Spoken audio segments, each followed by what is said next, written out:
et bienvenue sur Yin Yang, la chaîne consacrée à la médecine traditionnelle chinoise.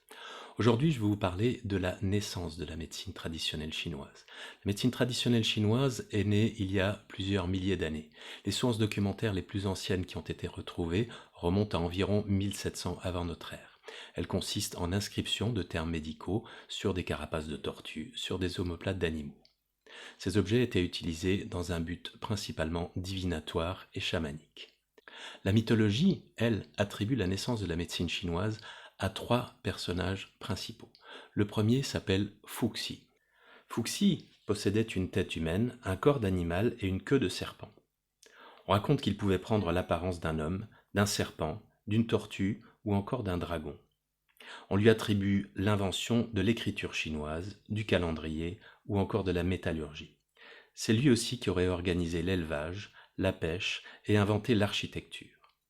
On lui attribue la rédaction du Yi Jing, le livre des mutations, le célèbre livre de divination qui est considéré comme le plus ancien livre chinois.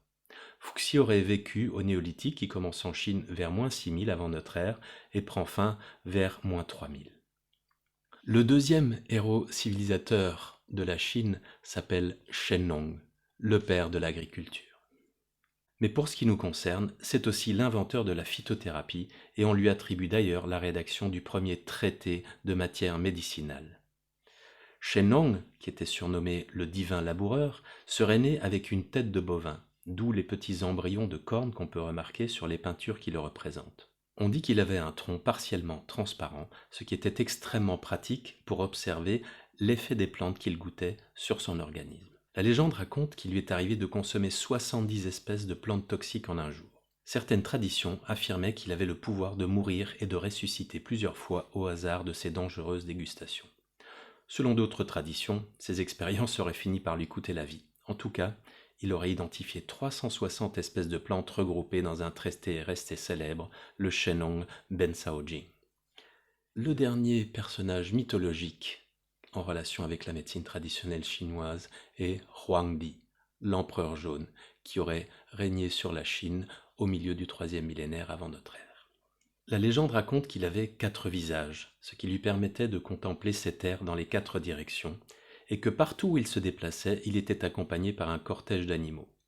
Considéré comme le père de la civilisation chinoise, l'empereur jaune aurait inventé les arts martiaux, le compas, le calendrier, le tambour rituel et, bien évidemment, la médecine.